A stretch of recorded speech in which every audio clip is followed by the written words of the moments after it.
గోవింద గోవింద గోవింద గోవింద.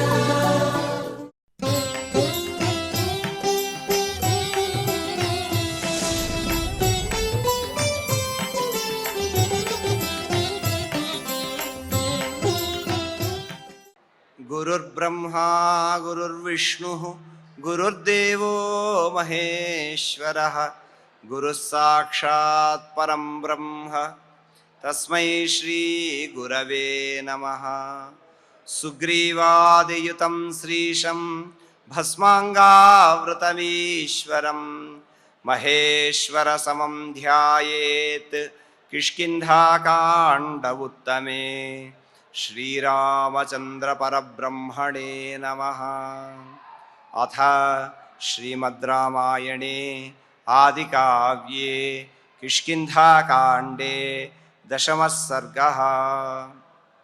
వాలి మంత్రుల ముందర జరిగినటువంటి విషయాన్నంతటినీ కూడా చెబుతూ సోదరుడన్న ప్రేమను కూడా మరచి సుగ్రీవుడు తనను బిలద్వారంలో బంధించాడని, శిలను అడ్డుగా పెట్టి కిష్కింధా నగరానికి వచ్చి రాజ్యాభిషిక్తుడయ్యాడని, ఇలాంటి క్రూర స్వభావం కలిగిన వాడు, అలాగే వంచన స్వభావం కలిగినటువంటి వాడు అని చెప్పి వాలి సుగ్రీవుని గురించి కఠినంగా మాట్లాడుతూ ఉన్నాడు. అలా పరుషమైనటువంటి మాటలన్నీ కూడా మాట్లాడి సుగ్రీవుడు చేసినటువంటివన్నీ కూడా తనను బంధించడానికే, సుగ్రీవుడు చేసిన పనులన్నీ కూడా రాజ్యకాంక్షతో చేసినవే అన్న విషయాన్ని తెలిపే విధంగా మాట్లాడుతూ ఏవముక్త్వా తు మాం తత్ర వస్త్రేణైకేన వానరః నిర్వాసయామాస తదా వాలి విగత సాధ్వసః. ఇక్కడ వానరః వాలి, వానరుడైనటువంటి ఆ వాలి తత్ర మాం ఏవముక్త్వా అంటే జరిగిన దానికంతటికీ కూడా సుగ్రీవుని యొక్క రాజ్యకాంక్షే కారణము అన్న విషయాన్ని స్పష్టంగా చెప్పినటువంటి వాడై ఆ సభయందు పలికి విగత సాధ్వసః ఎలాంటి భయము లేనటువంటి వాడై తన పరాక్రమంతో తదా ఏకేన వస్త్రేణ నిర్వాసయామాస. అప్పుడు ఆయన ఏకవస్త్రంతో అంటే ఆయనకు ఉన్నటువంటి ఆ సుగ్రీవుడు కట్టుకున్నటువంటి కట్టుబట్టలతో బయటికి తరిమేశాడట రాజ్యం నుంచి. అంటే వాలి తాను విపరీతమైనటువంటి కోపంతో ఉన్నాడు. సుగ్రీవుడు ఎంతగా ప్రాధేయపడినా కూడా లక్ష్య పెట్టడం లేదు, సుగ్రీవుని మాటలు వినిపించుకోవటం లేదు. అలా వినిపించుకోకుండా రాజ్యం మీద ఆశతోనే సుగ్రీవుడు ఈ విధంగా చేశాడు. తాను బిలంలోకి వెళ్ళిన వెంటనే ఆ బిలద్వారాన్ని మూసేశాడు అని చెప్పి వాలి అనుకుంటూ ఉన్నాడే తప్ప సుగ్రీవుడు చెప్పినటువంటి మాటలను వినిపించుకోవడం లేదు. అలా అగ్రజుడి విషయంలో సుగ్రీవుడు ఈ విధంగా ప్రవర్తించవచ్చా అన్న విషయాన్ని కూడా ఆలోచించకుండా సుగ్రీవుడు ఇలాంటి నీచమైనటువంటి పనిని చేశాడు, నన్ను బంధించాలన్నటువంటి ఆలోచన చేశాడు అని చెప్పి ఇక్కడ సుగ్రీవుడు చేసినటువంటి దుష్ట కార్యం ఏదైతే ఉందో దాన్నంతా కూడా సభలో చెప్పి ఇలాంటి వాడిని మన్నించకూడదు అని చెప్తూ అతి క్రూరంగా పిడిగుద్దులతో పాదాలతో తన్నుతూ తాను కట్టుబట్టలతో సుగ్రీవుని బయటకు తరిమేశాడట. అలా రాజ్యం నుంచి తరిమేసేస్తే ఆ వాలి విగత సాధ్వసః ఎలాంటి భయం లేనటువంటి ఆ వాలి అని అన్నాడు. అంటే ఆయన గొప్ప ధైర్య పరాక్రమాలతో సుగ్రీవుణ్ణి విపరీతంగా హింసించినటువంటి వాడై ఆ రాజ్యం నుంచి తరిమివేయడమే కాకుండా సుగ్రీవుని భార్యను కూడా అపహరించాడు అని చెప్పి ఇక్కడ సుగ్రీవుడు రామచంద్రునికి తెలియజేసుకుంటూ ఉన్నాడు. తేనాహమపవిద్ధశ్చ హృతదారశ్చ రాఘవ తద్భయాచ్చ మహీకృష్ణ క్రాంతేయం సవనార్ణవ. రామచంద్ర, తేన అపవిద్ధ హృతదారశ్చ ఇక్కడ సుగ్రీవుడు వాలి భయాన్ని గురించి తెలియజేస్తూ ఉన్నాడు. వాలి భయాన్ని చెబుతూ ఆ వాలి చేత బయటకు తోసివేయబడినటువంటి వాడిని రాజ్యభ్రష్టుడయ్యానయ్యా, హృతదారశ్చ హరింపబడిన భార్య కలవాడనై నన్ను రాజ్యం నుంచి తరిమివేయడమే కాకుండా నా భార్యను కూడా అపహరించాడు. అహం తద్భయాత్ సవనార్ణవ మహీకృష్ణ క్రాంతేయం. నేను ఆ వాలి భయం చేత వనాలతో సముద్రాలతో కూడి ఉన్నటువంటి ఈ సమస్త భూమండలాన్నంతటినీ కూడా చుట్టాను అని అన్నాడు. అంటే లోకంలో ఏ సోదరుడైనా కూడా ఈ విధంగా తన అనుజుణ్ణి చూడడయ్యా, ఆ విధంగా వాలి నన్ను భయాక్రాంతుని చేశాడు, భయభీతుని చేశాడు. నేను ప్రాణభయంతో సమస్త భూమండలాన్నంతటినీ కూడా చుట్టి వచ్చాను. వాలి నన్ను సంహరించడానికి తిరిగినటువంటి ప్రదేశం వలన భూమండలం అంతా కూడా చుట్టాల్సి వచ్చింది అని అన్నాడు. అంతేకాదు తమ్ముణ్ణి ఈ విధంగా తరిమేయడమే కాకుండా తమ్ముని భార్యను కూడా అపహరించాడు, వాలి అధర్మానికి పాల్పడ్డాడు అని చెబుతూ ఉన్నాడు. ఈ విధంగా ఇక్కడ వాలి యొక్క వ్యవహారం అంతా కూడా చెబుతూ ఉన్నాడు. సుగ్రీవుడి యొక్క విధానాన్ని కూడా మనం చూడాలి. చూస్తే సుగ్రీవుడు వాలి పట్ల ఉన్న అనురాగం చేత తండ్రి మరణించగా అన్నను మనస్ఫూర్తిగా తాను రాజుగా అభినందించాడు. అంటే వాలి పట్ల తనకున్నటువంటి అభిమానం అటువంటిది. అంతేకాదు మాయావి యుద్ధానికి వచ్చినప్పుడు వాలి పిలవకుండగానే వాళ్ళని అనుసరించాడు. అంటే అన్నకు తోడుగా వెళ్ళాలి అని చెప్పి ఒంటరిగా వదలక అర్ధరాత్రి అని కూడా చూడకుండగా మాయావిని అనుసరించాడు. అలాగే ఆ మాయావిని సంహరించడానికి వెళ్తున్నటువంటి వాలిని అనుసరించి వెళ్ళాడు సుగ్రీవుడు. సుగ్రీవుడు చెప్పినటువంటి అన్ని విషయాలను కూడా గమనిస్తే సంవత్సరం రోజులు ఆ వాలి గుహలో నుంచి బయటికి రాలేదు. మరి వాలి గుహలో నుంచి సంవత్సరం రోజులు రాకపోతే ఈయన సుగ్రీవుడు బయటనే ఎందుకున్నాడయ్యా, ఆయన గుహలోకి వెళ్ళి వాలిని రక్షించవచ్చు కదా. అలాగే వాలి మరణించాడు అని భావించినటువంటి సుగ్రీవుడు తన అన్నను చంపినటువంటి మాయావిని సంహరించి ఉండొచ్చు కదా. కిష్కింధకు రావడం ఎందుకు, ఆ బిలద్వారాన్ని మూసివేసి తాను కిష్కింధకు వచ్చాడు అనేటటువంటి విషయాలన్నీ కూడా కొద్దిగా సందేహాస్పదంగా ఉంటాయి. కానీ ఇక్కడ అన్న పట్ల ఉన్నటువంటి అభిమానం చేత రాక్షసుణ్ణి సంహరించి వచ్చేంత వరకు కూడా బిలద్వారం దగ్గర వేచి ఉండమని చెప్పి సుగ్రీవునికి వాలి ఆజ్ఞాపించాడు. అలా వాలి ఆజ్ఞను అనుసరిస్తూ ఉన్నాడు.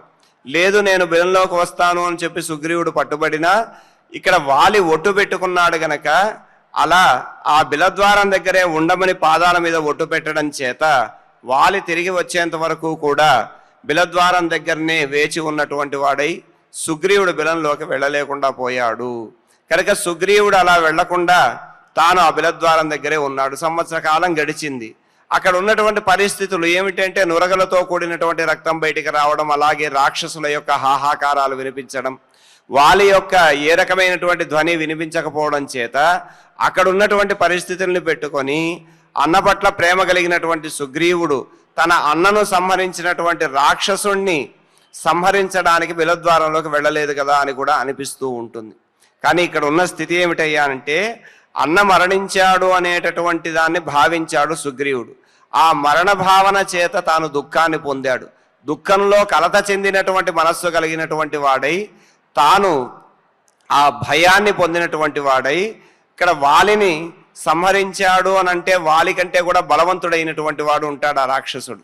మరి ఆ వాలి కంటే బలమైన రాక్షసుడు బయటకు వస్తే తనకు తన రాజ్యానికి కూడా ప్రమాదం ఏర్పడుతుంది అని ఆలోచించి ఆ భయంలో చింతాక్రాంతుడై ఉన్నటువంటి వాడు, దుఃఖంలో ఉన్నటువంటి వాడు, తాను కలత చెందినటువంటి ఇంద్రియములు కలిగినటువంటి ఆ సుగ్రీవుడు ఆ క్షణం తాను చేయవలసినటువంటి దాన్ని నిర్ణయించుకొని బిలద్వారాన్ని ఒక శిలతో మూసివేసి తాను అక్కడి నుంచి కిష్కింధా నగరానికి వచ్చేశాడు. ఇక్కడ రాజ్య హితాన్ని కోరి ఆ రాక్షసుడు బయటకు రాకుండా ఉండడానికి ద్వారాన్ని మూసేశాడే తప్ప వాలి చనిపోవాలని కానీ వాలిని ఆ బిలంలోనే బంధించాలి అనేటటువంటి ఉద్దేశం ఏ కోశానా కూడా సుగ్రీవునికి లేదు. అంతేకాదు వాలి మరణించాడు అనేటటువంటి దుఃఖంలో ఉన్నాడు కనుక తాను కిష్కింధకు వచ్చాడు. కిష్కింధకు వచ్చి పోనీ రాజుగా తాను అభిషిక్తుడయ్యాడా అనంటే ఆ దుఃఖంలోనే ఉన్నటువంటి సుగ్రీవుడు ఈ విషయాన్ని ఎవరికీ చెప్పకుండా రహస్యంగా దాచి ఉంచాడు. మరి రహస్యంగా ఉన్నటువంటి ఆ విషయము దుఃఖంలో ఉన్నటువంటి సందర్భంలో మంత్రులు పదే పదే విచారించగా దుఃఖంలో ఆ విషయం బయటకు వచ్చింది.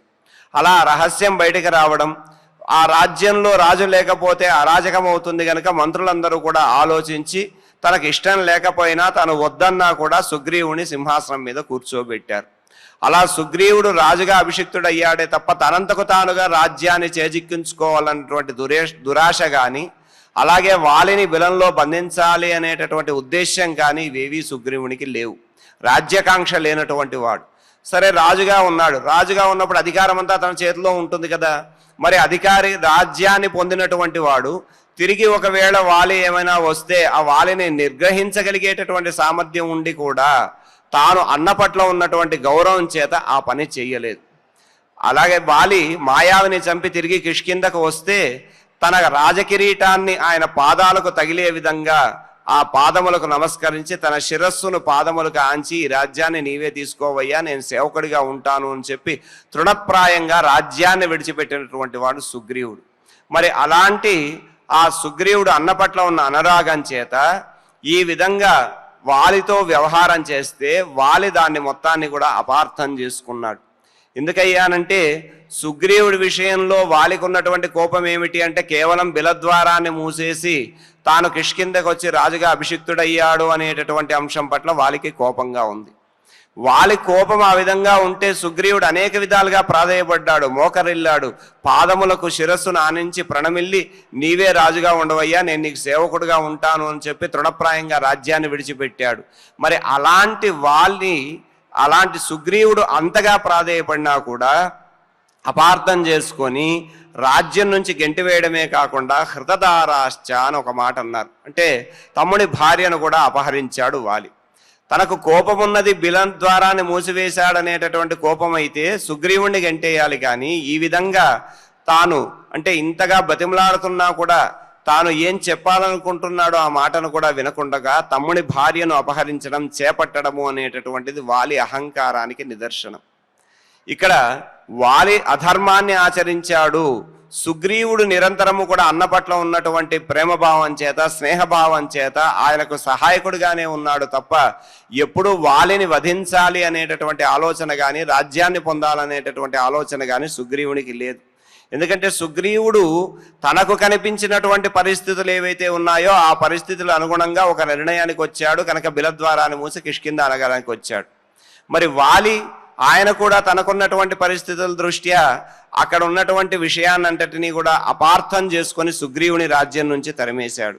ఈ విధంగా వీళ్ళిద్దరి మధ్య ఉన్నటువంటి అపార్థము ఏదైతే ఉందో ఆ అపార్థం కారణంగా శత్రుత్వం అనేటటువంటిది కలిగింది. కనుక తాను మరణించాను అని భావించి బిలద్వారం మూసి కిష్కిందకు వచ్చి రాజ్యాభిషిక్తులై ఉన్నటువంటి సుగ్రీవుని చూసి కోపగించుకోవడం తప్పు కాదు, కానీ తన తమ్ముని భార్యను చేపట్టడం అనేటటువంటి గొప్ప అధర్మాన్ని ఆచరించాడు వాలి. కనుక వాలి శిక్షార్హుడు. ఈ విధంగా వాలి యొక్క అధర్మాన్నంతటినీ కూడా అంటే అహంకారం చేత సుగ్రీవుడు ఎంతగానో ప్రాధేయపడినా కూడా తాను చేయలేదు కనుక వాలి చేత అంటే వాలికి సుగ్రీవునికి ఉన్నటువంటి భేదం ఇదే. అన్న పట్ల ఉన్నటువంటి స్నేహభావం సుగ్రీవుడిదైతే తమ్ముని పట్ల ఉన్నటువంటి ఆ యొక్క కోపము అది అధర్మంగా పరిణమించింది.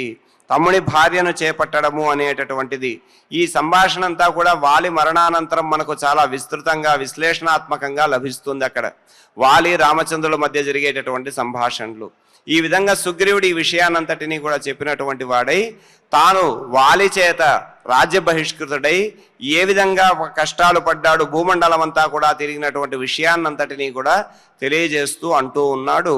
ఋష్యమూకం గిరివరం భార్యాహరణ దుఃఖితః ప్రవిష్టోస్మి దురాదర్శం వాలిన కారణాంతరే. భార్యాహరణ దుఃఖితః, నా భార్య అపహరించబడింది అనేటటువంటి దుఃఖము, అలాగే వాలి చేత భయము, ఈ రెండు కారణాల చేత నేను భూమండలం అంతా కూడా తిరిగాను. నేను ఎక్కడ ఉన్నా సరే వాలి నన్ను తప్పకుండా సంహరిస్తాడు, కానీ కారణాంతరము ఒక కారణం చేత ఒకే ఒక ప్రదేశానికి మాత్రం వాలి రాలేడు. అది ఏదయ్యానంటే గిరివరం ఋష్యమూకం, శ్రేష్టమైనటువంటి పర్వత శ్రేష్టమైనటువంటి ఋష్యమూకం అనే ఒక పర్వతం ఉందయ్యా. ఇప్పుడు సుగ్రీవుడు, రామచంద్ర ప్రభువు, లక్ష్మణుడు ఎక్కడైతే ఉన్నారో ఆ పర్వతమే ఋష్యమూక పర్వతం. ఆ ఋష్యమూక పర్వతం మీద కారణాంతరేణ వాలినః దురాధర్షం, వాలి అక్కడికి ఒక కారణం చేత ప్రవేశించలేడు. భూమండలం అంతా తిరగలడు, కానీ ఈ ఋష్యమూకం మీదికి మాత్రం వాలి రాడు అని గ్రహించి ఈ ఋష్యమూక పర్వతం తనకు రక్షణ కల్పిస్తుంది, తనకు ఆశ్రయం ఇస్తుంది అని గ్రహించి ఈ వాలి రానటువంటి పర్వత శ్రేష్టమైనటువంటి ఋష్యమూక పర్వతాన్ని చేరాను. ఇక్కడ వాలి వలన భయం లేదు, అలా రాజ్యాన్ని కోల్పోయి భార్యను కోల్పోయి వాలి వలన భయపడకుండా ఉండడం కోసం నేను ఋష్యమూక పర్వతానికి వచ్చాను అని చెప్పి సుగ్రీవుడు అక్కడ రామచంద్ర ప్రభువుతో చెబుతూ ఉన్నాడు. అలాగే ఈ పర్వతం చేరినటువంటి సుగ్రీవుడు భయరహితుడై ఉన్నాడు. అలా భయరహితుడైనటువంటి వాడు అంటే భయం లేకుండా వాలి ఇక్కడికి రాడు కాబట్టి వాలి భయం లేదు అని రామచంద్ర ప్రభువుకి తనకు వాలికి గల శత్రుత్వానికి ఉన్న కారణాలన్నీ కూడా తెలియజేశాడు. ఏతత్తే సర్వమాఖ్యాతం వైరానుకథనం మహత్ అనాగసా మయా ప్రాప్తం వ్యసనం పశ్య రాఘవ. ఓ రామచంద్ర, ఏతద్ మహత్ వైరానుకథనం సర్వం తే ఆఖ్యాతం. ఈ గొప్పదైనటువంటి శత్రుత్వం అంటే మేమిద్దరము కూడా ఒకప్పుడు చక్కగా ఉన్నవాళ్ళమే, కానీ శత్రుత్వం ఎలా కలిగింది అనేటటువంటి అంశాన్ని నీకు మొత్తము కూడా విస్తృతంగా వివరంగా అంతా కూడా నీకు చెప్పాను. నీవు అనాగసామయా ప్రాప్తం వ్యసనం పశ్య, నేను ఏ దోషాన్ని కూడా ఆచరించలేదు. వాళ్ళు చెప్పిన విధంగా రాజ్యకాంక్షతో నేను ప్రవర్తించలేదు. వాళ్ళ పట్ల అనురాగం, వాళ్ళ పట్ల ఉన్నటువంటి సోదర ప్రేమతోనే నేను చేసినటువంటి పనులన్నీ కూడా చేశాను తప్ప రాజ్యకాంక్షతో నేను ఎలాంటి ద్రోహాన్ని కూడా చేయలేదయ్యా అని చెప్పి ఇక్కడ రామచంద్ర ప్రభువుకు వాలికి తనకు కలిగినటువంటి శత్రుత్వానికి ఉన్న కారణాలన్నీ కూడా చెప్పాడు. మరి వాలి సుగ్రీవులు ఇద్దరు కూడా సమానమైనటువంటి బలం ఉన్న వాళ్లే కదా. పైగా వాలి సుగ్రీవుని గనక నిర్జిస్తే అక్కడ ఒక మాట అన్నాడు సుగ్రీవుడు, అన్న పట్ల ఉన్నటువంటి గౌరవం చేత అన్న తనను నిందించినా, తనను పరుషమైనటువంటి మాటలతో మాట్లాడినా, తాను రాజ్యం నుంచి బహిష్కృతుడిని చేసినా అన్న పట్ల ఉన్న గౌరవంతో తిరిగి ఆయన పట్ల యుద్ధం చెయ్యాలనేటటువంటి దురాలోచన తనకు రాలేదు అని ఒక మాట అంటాడు సుగ్రీవుడు గతంలో చెబుతూ. కనుక ఇక్కడ హనుమంతుడు మొదలైనటువంటి వారు ఉన్నారు, వాళ్ళని ఎదుర్కోగలిగేటటువంటి గొప్ప బలపరాక్రమాలు కలిగినటువంటి వారు. మరి వారు ఉన్నప్పటికీ కూడా సుగ్రీవుడు మరి భూమండలం అంతా తిరగవలసినటువంటి అవసరం ఏమొచ్చింది అని అంటే తన అన్నతో యుద్ధం చెయ్యాలనేటటువంటి ఆలోచన సుగ్రీవునికి లేదు. అన్న పట్ల ఉన్నటువంటి గౌరవం చేత తాను అన్నను గౌరవిస్తున్నాడు కనుక, రాజుగా చూస్తున్నాడు కనుక ఆయన ఎదిరించాలి అనేటటువంటి ఆలోచన సుగ్రీవునిలో లేదు కనుక రాజ్యకాంక్ష లేనటువంటి వాడు, అలాగే నిగ్రహించగలిగేటటువంటి సామర్థ్యం ఉన్నప్పటికీ కూడా తాను తన సోదరుని పట్ల ఉన్నటువంటి అనురాగం చేత తాను ఈ విధంగా ద్రోహబుద్ధితో ప్రవర్తించలేదు అని అన్నాడు. మరి సుగ్రీవుడి విషయంలో పొరపాటు పడ్డది ఎవరయ్యా అంటే వాలే. ఎందుకంటే సుగ్రీవుడు జరిగినటువంటి వృత్తాంతాన్ని చెప్పినా ఆయన వినిపించుకోకుండా రాజ్యం నుంచి గెంటేశాడు. ఈ విధంగా సుగ్రీవుడు నేను ఎలాంటి తప్పు కూడా చేయలేదయ్యా, అనురాగంతో ఆ వాలి పట్ల ప్రవర్తించాను, అందుకు శిక్షగా నేను రాజ్య బహిష్కృతుడిని అయ్యాను, అంతేకాదు నా భార్యను కూడా పోగొట్టుకున్నాను, అపహరించబడ్డాను అని అనేక పర్యాయములు వాలి నన్ను సంహరించడానికి ప్రయత్నించాడు. నేను ఎక్కడ భూమండలం అంతా తిరిగినా కూడా అనేక మంది వానరులను పంపించాడు, వారందరూ కూడా నన్ను చంపడానికి వస్తే నేను వారందరినీ కూడా సంహరించాను. అలా వాలి అనేకమైనటువంటి ప్రయత్నాలు చేస్తే వాలి వల్ల కలిగినటువంటి భయంతో రాజ్యాన్ని కోల్పోయాను. కోల్పోయినటువంటి వాడే చివరికి ఈ ఋష్యమూక పర్వతం మీదికి వాలి రాడు కనుక ఈ పర్వతం మీద నేను రక్షణ పొంది ఉన్నాను అని చెప్పి ఈ రామచంద్ర ప్రభువుతో అంటున్నాడు. అనురాగంతో నేను చేసినటువంటి దానికి ఈ రకమైనటువంటి శిక్షణ అనుభవిస్తున్నానయ్యా నేను అని చెప్పి తన దుఃఖాన్ని ఏ విధంగా ఉందో చూడమని చెప్పి రామచంద్రుడితో ఈ విధంగా వేడుకుంటూ అంటున్నాడు. వాలినస్తు భయార్తస్య సర్వలోకా భయంకర కర్తుమర్హసి మే వీర ప్రసాదం తస్య నిగ్రహాత్. ఇక తనను రక్షించేవాడెవరయ్యా అంటే ఇంత ఇదిగా వాలి వల్ల భయపడుతూ ఉన్నాడు. ఋష్యమూక పర్వతం దాటాలంటే భయపడుతున్నాడు. ఋష్యమూక పర్వతాన్ని దాటితే చాలు వాలి తనను సంహరిస్తాడని భయపడుతున్నాడు. మరి అలా భయపడుతున్న వాడిని రక్షించేవాడెవడు అనంటే తనను రక్షించే సామర్థ్యం కలిగినటువంటి వాడు ఒకడున్నాడు, రామచంద్ర ప్రభువు అని గ్రహించాడు. అలా గ్రహించినటువంటి ఆ సుగ్రీవుడు సర్వలోక భయాపహ, సర్వలోక అభయంకర అని చెప్పేసి స్తోత్రం చేస్తూ ఉన్నాడు, స్తుతిస్తూ ఉన్నాడు. సర్వలోక అభయంకర అంటే సమస్త లోకాల యొక్క భయాన్ని కూడా తొలగింపజేసి అభయాన్ని అనుగ్రహింపజేసేటటువంటి వాడు. అది రామచంద్ర ప్రభు యొక్క దీక్షావాక్యం కూడా అదే. ఏమిటి అనంటే ఎవరైతే రామచంద్ర ప్రభువుని ఆశ్రయిస్తారో అభయం సర్వభూతేభ్య దదామి ఏతద్వ్రతం మమ అని అంటాడు. ఆశ్రయించడమే తడువు. అయ్యా నిన్ను నేను ఆశ్రయించాను అని ఆ రామచంద్రుని యొక్క పాదములు పట్టుకుంటే వాణిని తప్పకుండా రక్షిస్తాను అని చెప్పి అభయం ఇచ్చేటటువంటి దీక్ష కలిగినటువంటి వాడు రామచంద్ర ప్రభు. మరి అలాంటి దీక్ష కలిగినటువంటి ఆ రామచంద్ర ప్రభువు అచంచలమైనటువంటి ధర్మం కలిగిన వాడు. అచంచలమైనటువంటి ధర్మాన్ని ప్రకటిస్తూ ఆ రామచంద్ర ప్రభు ఆ దీక్షావాక్యాన్ని చెప్పాడు కదా. మరి అలా ఆశ్రయించిన సమస్త ప్రాణులకు కూడా అభయాన్ని ప్రసాదించేటటువంటి వ్రతం కలిగినటువంటి వాడు. అందుకే మనం సహస్రనామం చేస్తూ ఒక మాట అంటాం, భయకృత్ భయనాశన అని 2 పేర్లతో ఆ స్వామిని స్తోత్రం చేస్తాం. భయకృత్ అంటే భయాన్ని కలిగించేవాడు, భయనాశన అంటే భయాన్ని తొలగించేవాడు. భయాన్ని కలిగించడం అంటే ఏమిటయ్యా అంటే అధర్మాన్ని ఆచరించి ఎవడైతే అధర్మంగా ప్రవర్తిస్తూ ఉంటాడో వాడికి భయాన్ని కలిగిస్తాడు తన యొక్క పరాక్రమం చేత. ధర్మ మార్గంలో ఉన్నటువంటి వాడికి భయాన్ని తొలగింపజేసి వాడి దుఃఖాన్ని తొలగింపజేసి వాడికి అభయాన్ని ఇచ్చి భయనాశకుడిగా ఉంటాడు. కనుక భయకృత్ భయనాశన ఈ రెండూ కూడా పరమాత్మయే. భయాన్ని కలిగించడము ఆయన లీలయే, భయాన్ని తొలగించడము కూడా ఆయన యొక్క అనుగ్రహం. కనుక పరమాత్మ యొక్క దీక్షావాక్యం ఏమిటంటే అభయాన్ని ఇస్తానన్నాడు. కనుక నీవే నాకు రక్ష అని చెప్పడం కోసం ఆయన అంటున్నాడు సర్వలోకాభయంకర. కాబట్టి రామచంద్రుని వ్రతాన్ని గమనించాడేమో సుగ్రీవుడు, నీవు తప్ప నాకు దిక్కు లేదయ్యా, నీవే రక్షించాలి, అందరికీ అభయాన్ని అనుగ్రహించేటటువంటి నీవు కూడా నన్ను రక్షించాలి, అనుగ్రహించు అని ప్రార్థిస్తూ అలా సంబోధిస్తూ వాలిని సంహరించగలిగేటటువంటి గొప్ప పరాక్రమం కలిగినటువంటి వాడు గనక వాలినః భయార్తస్యమే తస్య నిగ్రహాత్ ప్రసాదం కర్తుమర్హసి. వాలి నుంచి కలిగినటువంటి భయాన్ని తొలగించి నాకు నీ అనుగ్రహాన్ని ప్రసాదించు, నా భయాన్ని తొలగించు, నన్ను రక్షించు అని చెప్పి సుగ్రీవుడు ప్రాధేయపడుతూ ఉన్నాడు. ఈ విధంగా ఇక్కడ సమస్త ప్రాణుల్ని కూడా రక్షించేటటువంటి సామర్థ్యం కలిగినటువంటి ఆ రామచంద్రుని తనను రక్షించమని ఇక్కడ సుగ్రీవుడు వేడుకుంటూ ఉన్నాడు అని రామచంద్రుడికి తన వృత్తాంతాన్ని అంతటినీ కూడా చెప్పి ఇలా వేడుకుంటూ ఉన్నాడు. ఇలా సుగ్రీవుడు తెలిపినటువంటి వైర కారణాలను తెలియజేసే శ్లోకాలను మనం చక్కగా పారాయణ చేసుకుందాం.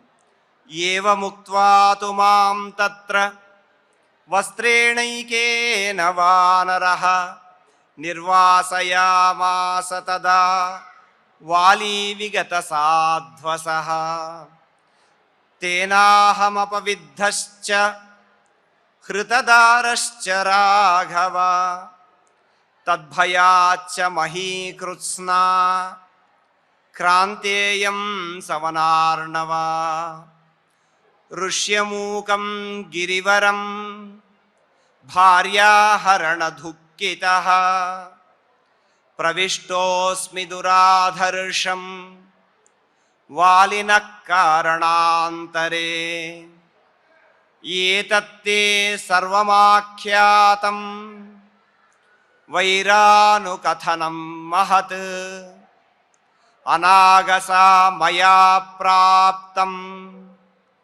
వ్యసనం పశ్య రాఘవ వాలినస్తు భయార్తస్య సర్వలోకాభయంకర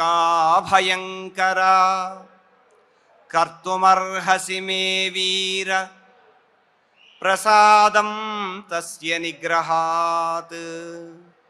ఇతి శ్రీమద్ రామాయణే ఆదికావ్యే కిష్కింధాకాండే దశమే సర్గే పంచశ్లోకాః. ఈ విధంగా సుగ్రీవుడు తెలియజేసిన వృత్తాంతాన్నంతటినీ కూడా తెలిపే శ్లోకాలు చక్కగా పారాయణ చేసుకున్నాం. క్షమాప్రార్థనాదులతో ఈ కార్యక్రమాన్ని మంగళాంతంగా పరిపూర్ణం చేసుకుందాం. యదక్షరపదభ్రష్టం మాత్రాహీనం చ యద్భవేత్ తత్సర్వం క్షమ్యతాం దేవ నారాయణ నమోస్తుతే. కాయేన వాచా మనసేంద్రియైర్వా బుద్ధ్యాత్మనా వా ప్రకృతే స్వభావాత్ కరోమి యద్యత్ సకలం పరస్మై నారాయణాయేతి సమర్పయామి. శ్రియకాంతాయ కళ్యాణ నిధయే నిధయేర్తినాం శ్రీవేంకట నివాసాయ శ్రీనివాసాయ మంగళం.